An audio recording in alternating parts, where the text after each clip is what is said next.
અમદાવાદમાં પીઆઈપી ખાતે રાજ્ય સ્તરીય બ્રીફિંગ યોજાયું.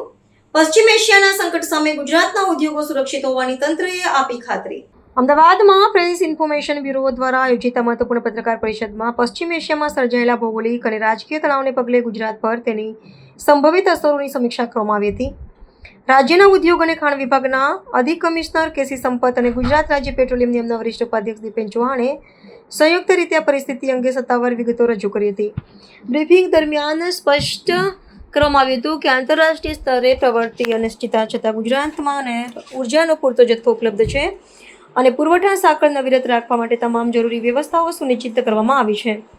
આયોજનના વિશ્લેષણ મુજબ રાજ્ય સરકારે ઉદ્યોગોને ઈંધણના સંકટમાંથી ઉગારવા માટે વ્યૂહાત્મક નિર્ણય લીધો છે, જેમાં પ્રવાહીકૃત પેટ્રોલિયમ ગેસ અને પાઇપલાઇન દ્વારા મળતા કુદરતી ગેસના દબાણને ઘટાડવા માટે વૈકલ્પિક ઘન ઈંધણના ઉપયોગની કામચલાઉ મંજૂરી આપવામાં આવી છે.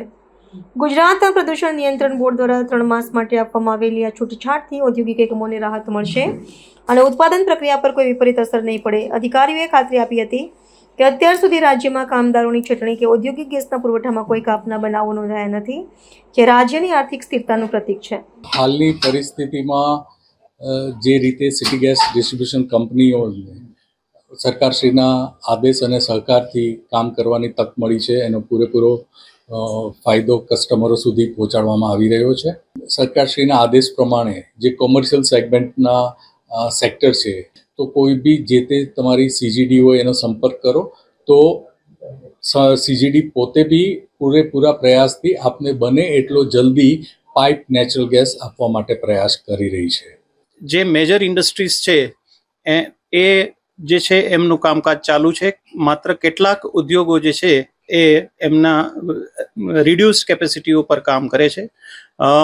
મજૂરોનું પણ સ્થળાંતર એવું કોઈ મોટા પ્રમાણમાં થયું નથી અને ખાસ કરીને જે ઉદ્યોગો બંધ થયા છે એ માત્ર એમના ઓપરેશનલ અથવા તો જે વાયબિલિટી છે એના કારણે બંધ થવા પામ્યા છે.